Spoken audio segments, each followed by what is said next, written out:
what do you see as, some of the most common sticking points in creating an effective leadership transition?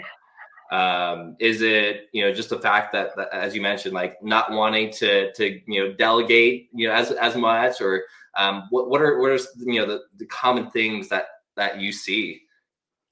Yeah, I mean, I think the first thing is you don't know what you don't know, and a lot of these leaders, especially if we're talking family businesses that Mhm. are on the smaller side, more of that, like maybe 10 to 75 employees, Mhm. like they're so good working in the business, but they don't really understand maybe the process of the exit planning side from a financial perspective and just the steps, and it feels overwhelming. So there's that side of it, right? Which is where you provide so much value. And then there's a side that maybe they've never even done a strategic leadership team offsite. I've had multiple clients, they don't even know what that is, or they don't even know how to do it, or that it's important.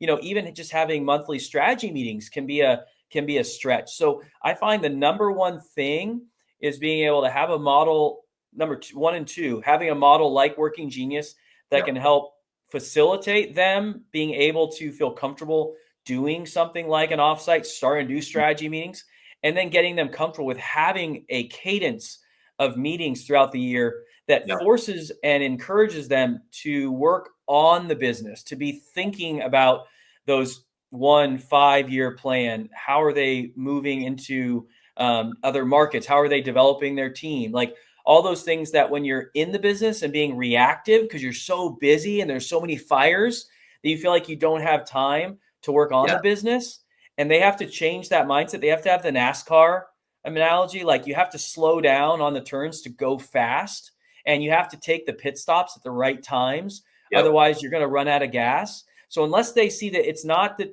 they're too busy, it's like they have to make this a priority to schedule the time throughout the year to delve into these like essential topics that if they don't do, they'll just never get where they want to get to. Yeah. I once saw this cartoon, and it showed these cavemen, and one was, built this cart, and the tire was a square.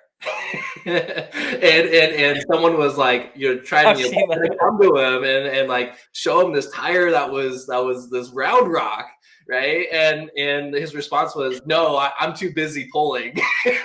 Yes, and, right? and yeah, yeah. So I mean, I think that NASCAR analogy is just absolutely spot on. Like, it's just so tempting to be like, oh my goodness, so much needs to be, done in the business, right? And like Yes. not be disciplined to take that time. But when you're able to do it and do so effectively, it just can help operations run so much more smoothly, and Oh, like really helps the cohesiveness of the team.